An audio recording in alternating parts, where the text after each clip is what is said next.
Bonjour à toutes et à tous, bienvenue dans cette nouvelle édition de Rencontre. Voilà, c'est une information peut être négligée par le grand public, mais il est probablement une information majeure. Il est en train de changer les rapports entre les monnaies, entre les principales monnaies mondiales, surtout entre le dollar et renminbi, mais aussi l'euro, mais aussi et surtout DTS, le panier de devises du Fonds monétaire international. Alors, de quoi il s'agit? On va regarder tout à l'heure ensemble ce reportage pour mieux comprendre cette information. Mais pour expliquer, pour mieux comprendre cette information, je suis très heureux d'avoir invité Ting Yifan, économiste et politologue, surtout spécialiste monétaire. Vous avez déjà écrit plusieurs livres sur les monnaies, sur le dollar, sur l'euro, sur renminbi. Votre livre « La naissance de l'euro » a révélé des informations exclusives, oui, avec le dialogue. Vous avez entamé des dialogues avec des ténors, oui, de l'euro, comme Jacques Delors, Jacques Attali, etc. Ce sont vous avez révélé des informations vraiment exclusives qu'on ne peut même pas trouver en Europe. Bon, aujourd'hui, tout à l'heure, on va vous entendre vos explications sur cette information. Voilà, nous allons regarder ensemble ce reportage et puis nous allons discuter avec notre spécialiste. Il y a un peu plus d'une semaine, la Banque centrale de Chine annonçait qu'à partir d'avril 2016, elle utiliserait des dollars US et des droits de tirage spéciaux dans ses communications sur ses réserves en devises étrangères. Le 30 novembre 2015, le FMI avait officiellement intégré le renminbi dans les DTS, son panier de devises de référence, faisant ainsi entrer la monnaie chinoise dans le club très fermé des principales monnaies de réserve internationale. Un renminbi qui représente pour l'instant 10,92% du panier, en troisième place devant le yen et la livre sterling. Une pondération qui dépasse à peine les 10%, car la valeur des DTS est calculée selon deux critères. Le poids de la monnaie dans les transactions commerciales, où la Chine remplit sans difficulté les conditions, mais aussi l'accessibilité de la devise sur les marchés financiers, plus problématique puisque la Chine continue d'exercer un contrôle des capitaux.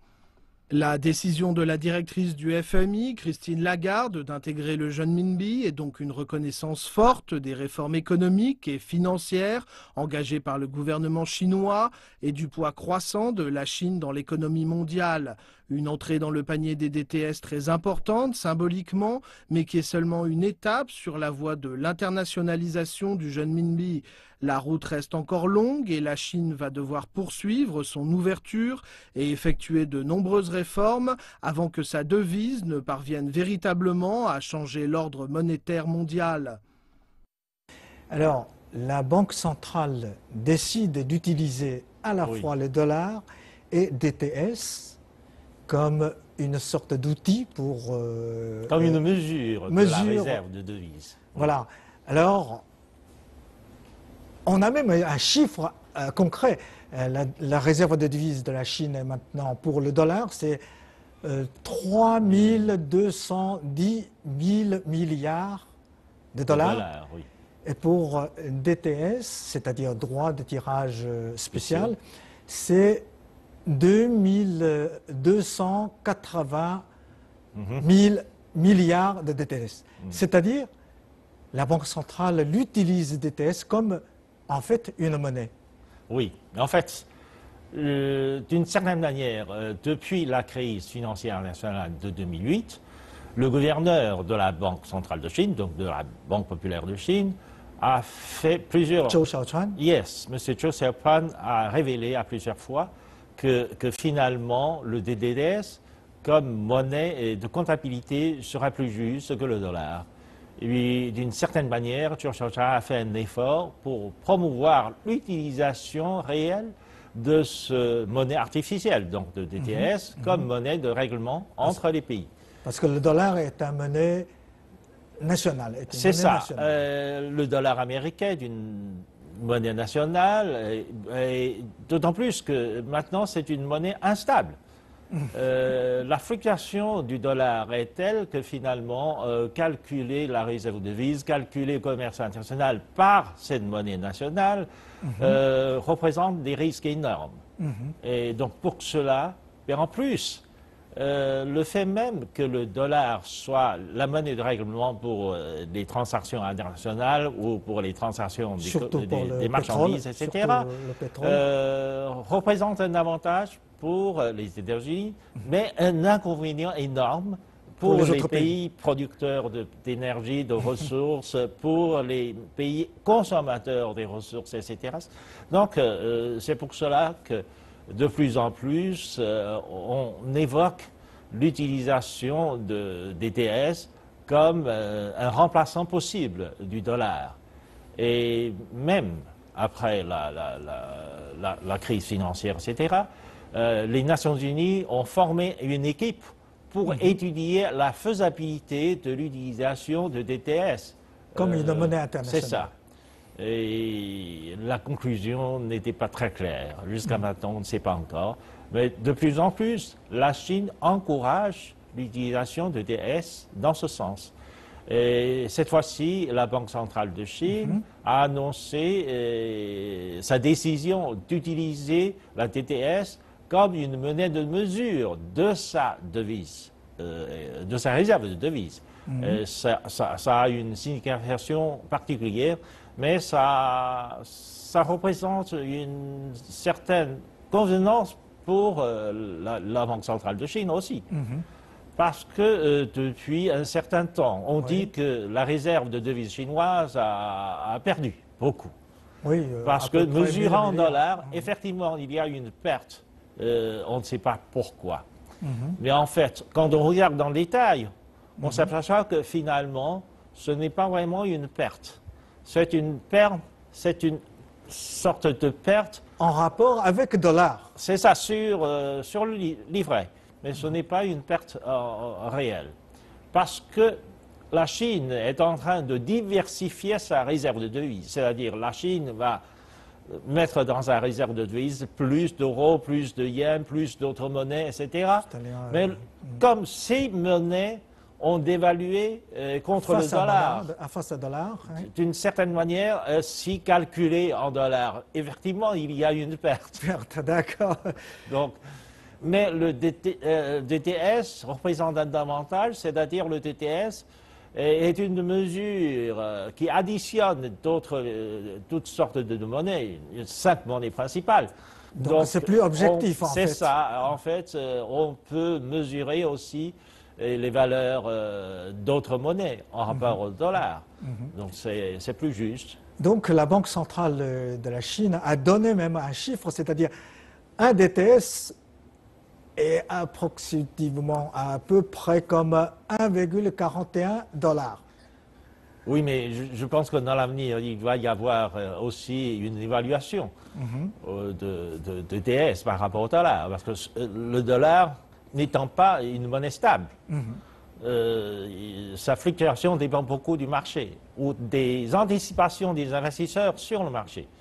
Donc il pourrait y avoir des hauts et des bas dans l'avenir. Mais est-ce que la Banque centrale de la Chine est le seule banque qui utilise DTS comme... Oh non. Le DTS est une monnaie artificielle du FMI, donc du Fonds monétaire international.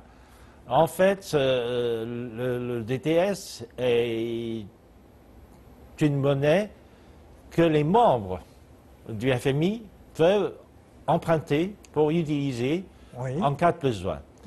Et c'est une monnaie artificielle créée en 1969, il y a longtemps. Déjà, il y a longtemps. Il y a longtemps, mais jamais on en parlait. Parce que, oui, à l'époque, le DTS était inventé par le FMI sous l'impulsion d'un économiste belge.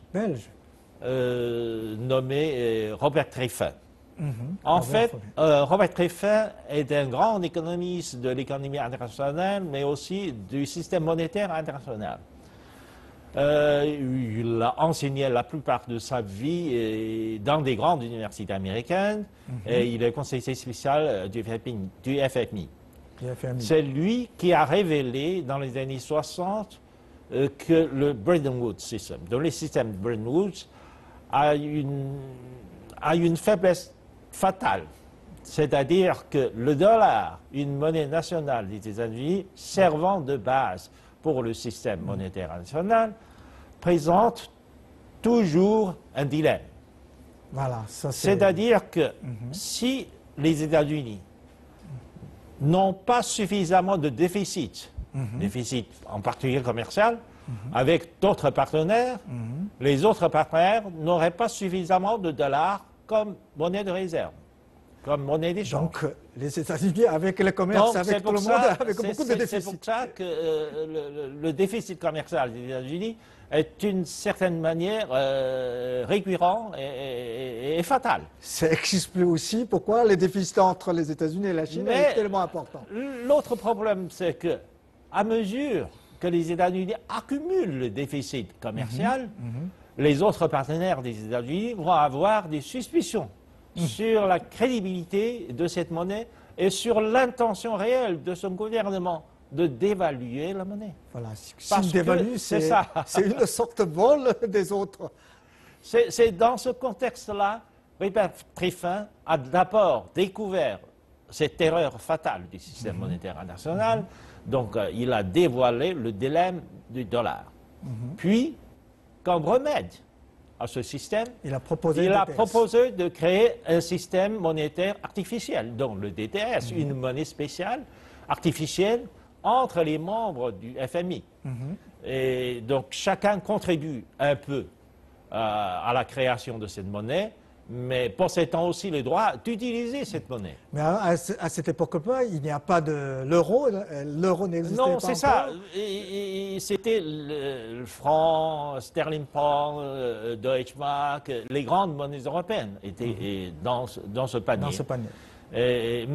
Mais n'oubliez pas qu'en 1971, oui, donc le président Nixon a décidé de couper le lien entre l'or et le dollar américain parce que le système Bretton Woods était basé en fait sur étalon or. C'est 37 dollars contre... C'est ça, 37 dollars contre une once d'or.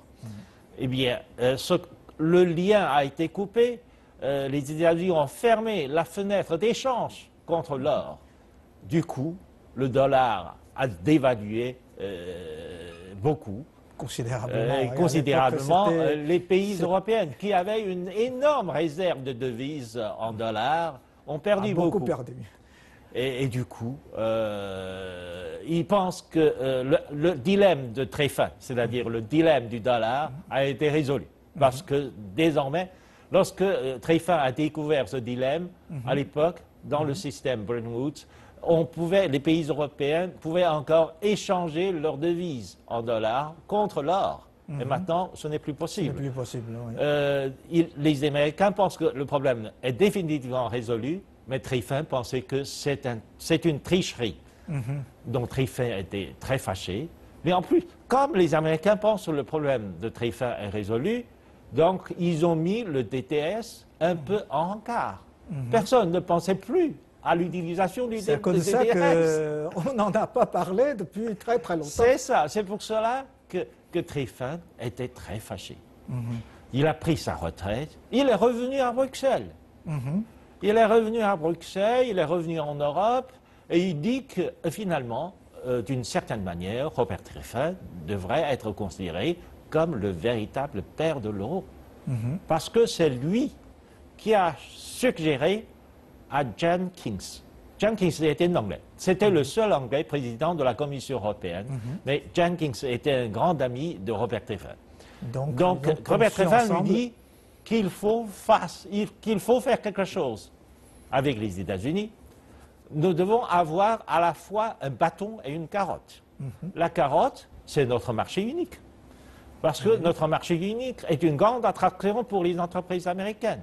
Mais le bâton, ce sera une union monétaire. À l'époque, ils n'avaient pas pensé à la création d'une monnaie unique. C'est une union monétaire contre le dollar.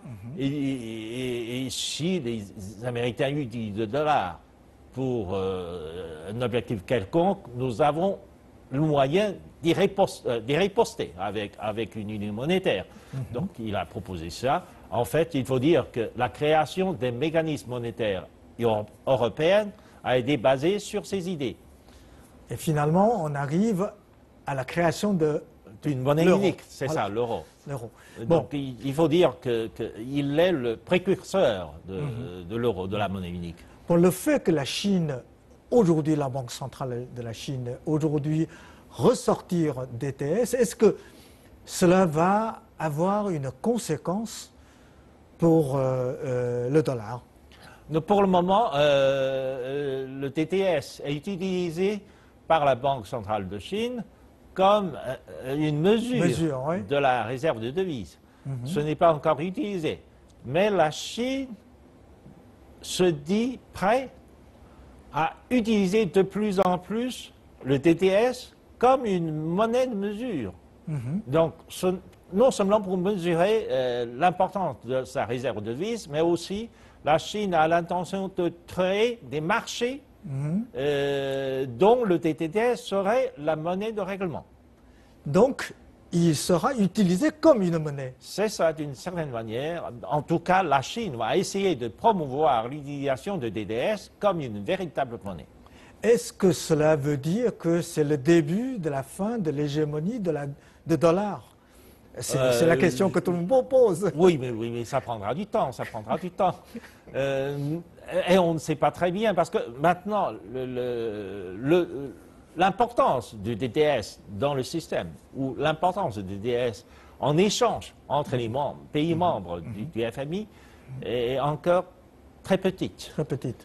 Donc, il n'est pas encore possible de remplacer le dollar du jour au lendemain. Mais en fait, comme vous l'avez dit tout à l'heure, le dollar, lorsqu'il dévalue, lorsque les Américains manipulent, enfin, ils accusent les autres de manipuler la monnaie, c'est eux qui manipulent.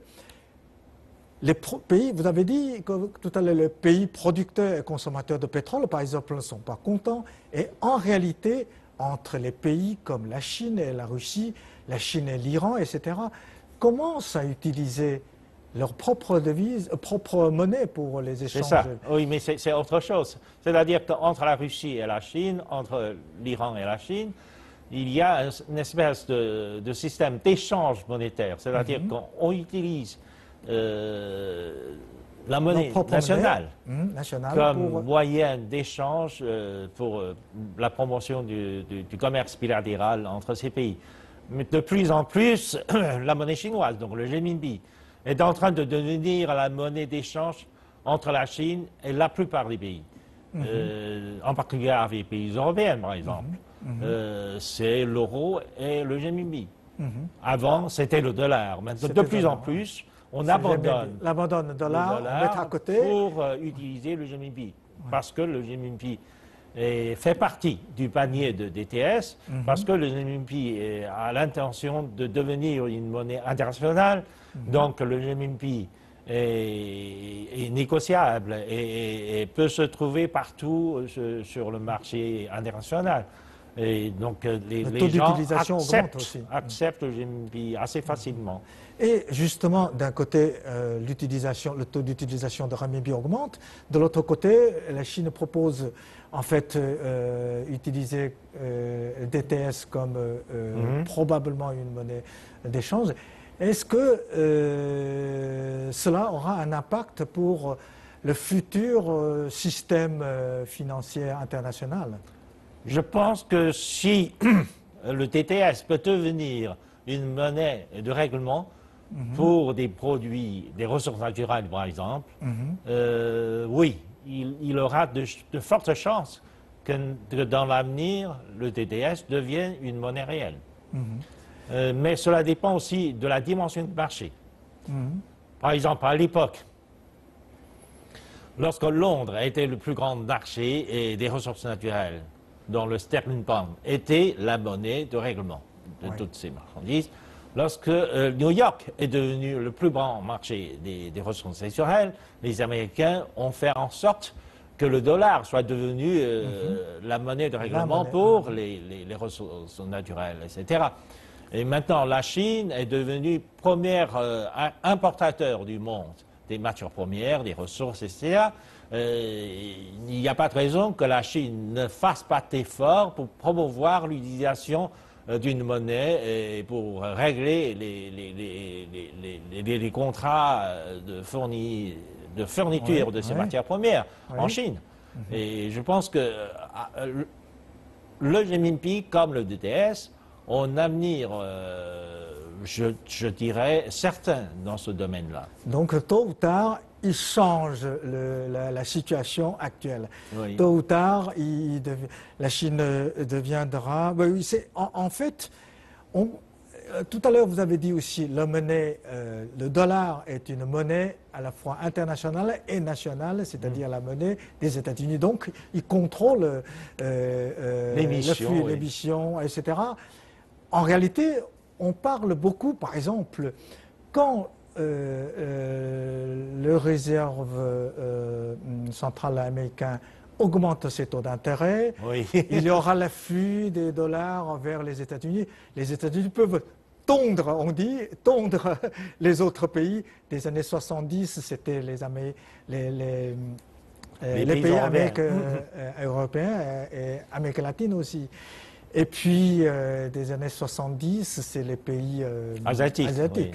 Et aujourd'hui, apparemment, malgré, avec beaucoup de retard, le taux d'intérêt des dollars va augmenter. Et qui seront les prochaines victimes? Alors, est-ce qu'il y a un rapport entre l'augmentation de taux d'intérêt de dollars et l'annonce de la Banque de Chine utiliser DTS comme une mesure, une façon C'est ça. de mesure? En fait, oui, il y a certainement des relations plus ou moins étroites entre l'hégémonie du dollar et l'abus du dollar, puis des efforts de la Banque centrale de Chine pour une plus grande justice dans le système monétaire international. Ça, c'est vrai. Plus grande justice, justement. Ça, c'est vrai. En fait, depuis que la Réserve fédérale a décidé de sortir de sa politique extrêmement accommodante, cela a eu des répercussions importantes sur le monde. Parce que normalement, les investisseurs ont une anticipation que 6 mois après que la Réserve fédérale se retire de ce qu'on appelle la politique d'assouplissement quantitatif, la Réserve fédérale va commencer à rentrer dans un cycle d'élévation de taux d'intérêt. Parce que ça a été toujours comme ça. Oui, Mais normalement, le dollar quitte d'autres marchés émergents pour rentrer aux États-Unis. Parce que c'est une politique monétaire extrêmement accommodante qui avait provoqué trop de liquidités en dollars. Et ces dollars ont afflué vers les pays émergents, en particulier vers les pays BRICS. Maintenant, la Chine, le Brésil, etc. Et maintenant que les anticipations ont changé, et les investisseurs ont retiré leur argent de ces pays pour affluer vers le marché américain. Donc ça a provoqué un mouvement inverse. Ça va causer des dévaluations des autres monnaies. Ça a déjà causé la dévaluation de beaucoup de monnaies, du rouble, contre du réal au Brésil, etc., etc. Même le renminbi, donc la monnaie chinoise, était sous une pression forte, spéculative, de dévaluation, etc. Oui, depuis le début de cette année surtout. Oui, mais en fait, il n'y a pas de raison parce que la Chine a encore un énorme excédent commercial. La Chine, en dépit du ralentissement de son taux de croissance, le taux de croissance de la Chine est le double du moyenne du taux de croissance mondial. Oui, surtout des pays industrialisés. C'est complètement ridicule de dire que la Chine a besoin de dévaluer cette monnaie pour regagner la compétitivité. C'est fou, c'est complètement fou. C'est pour ça que c'est un problème c'est une tactique de spéculation sur la monnaie chinoise. Mais la Banque centrale a réagi. Maintenant, le taux de change de la monnaie chinoise est revenu à un niveau plus stable.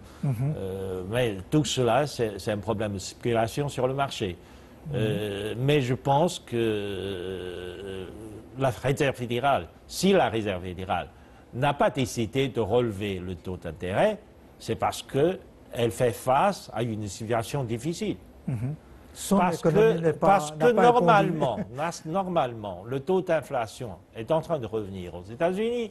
La Réserve fédérale doit faire quelque chose pour empêcher cela. Le relèvement du taux d'intérêt est un moyen efficace. Mais en même temps, il y a beaucoup de produits dérivés financiers qui sont fixés sur un taux d'intérêt très bas.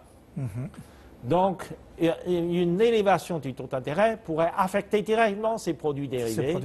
Ça pourrait entraîner à nouveau une crise financière. J'ai l'impression qu'aujourd'hui, dans le monde entier, du plan financier, tout le monde est dans une situation très instable, très dangereuse. Oui, parce qu'à regarder les politiques récentes conduites par les banques centrales de beaucoup de pays, on a toutes sortes de raisons de se poser des questions sur la crédibilité des banques centrales. Oui. Parce que les banques... l'Europe aussi. Hein, oui, l'Europe, c'est la banque centrale de l'Europe, la banque d'Angleterre, etc. Toutes ces banques sont en train d'appliquer ce qu'on appelle le taux d'intérêt négatif. Oui, c'est incroyable. Vous prêtez de l'argent et vous mettez de l'argent dans la banque, vous devez payer la banque. C'est incroyable. Donc, le taux d'intérêt négatif, c'est inimaginable. Ça n'a jamais existé. Là, vous cherchez dans les manuels en économie, vous ne trouverez pas d'explication sur le taux d'intérêt négatif. Oui, parce que c'est inimaginable. Maintenant, ces banques centrales sont en train d'utiliser des moyens non conventionnels. Mais ces moyens non conventionnels ne pourraient pas modifier le comportement des agents économiques. Au contraire, ça crée des anticipations perverses sur le marché. Du coup, en fait, l'application de ce taux négatif devrait normalement provoquer un enthousiasme pour l'investissement ou pour la consommation. Mais si on regarde le marché, au contraire, il y a une chute des prix de marché. Oui. Donc cela prouve que les agents économiques ont de moins en moins de confiance en banque centrale. Et dans ce cas-là, qu'est-ce que la Chine devait faire pour éviter, dans une crise probablement mondiale, qu'est-ce que la Chine peut faire pour éviter de tomber dans cette piège? En fait, la Chine encourage cette année, la Chine va être le hôte de la conférence au sommet de G20. La Chine va continuer à encourager les grandes économies de ce monde à coordonner et à concerter leur politique macroéconomique. La Chine est le seul pays à pouvoir stimuler encore l'économie par les moyens fiscaux. Parce que le niveau d'endettement de la Chine est encore contrôlable et sous contrôle. Et de cette manière, la Chine avec le Japon, peut se permettre d'avoir un peu plus de déficit, de lancer de nouveaux emprunts d'État pour investir dans des domaines spéciaux afin de stimuler la croissance. Malgré que l'avenir n'est pas très clair, mais votre explication est très claire. Merci beaucoup, Ding Yifan. Et j'espère que la prochaine fois, vous nous donnerez plus de bonnes nouvelles. Merci et on va continuer à suivre DTS, continuer à suivre l'évolution des DTS, oui, dans le monde. Dans le monde, voilà. Bon, merci aussi pour nos chers téléspectateurs. Merci pour votre fidélité et à la prochaine.